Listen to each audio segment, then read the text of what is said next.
এই অঙ্কগুলো অত্যন্ত সহজভাবে করা যায়।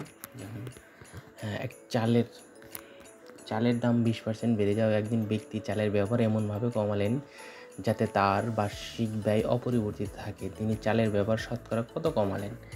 অত্যন্ত সহজভাবে এই ম্যাথগুলো করা যায়।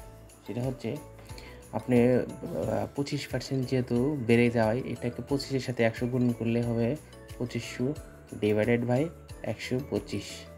যে রেজাল্ট চলে আসবে সেটাই হবে অ্যান্সার। তাহলে 20% এটার অ্যান্সার। সেম একই 20% বৃদ্ধি পেয়েছে, তার মানে 2000 ডিভাইডেড বাই 120।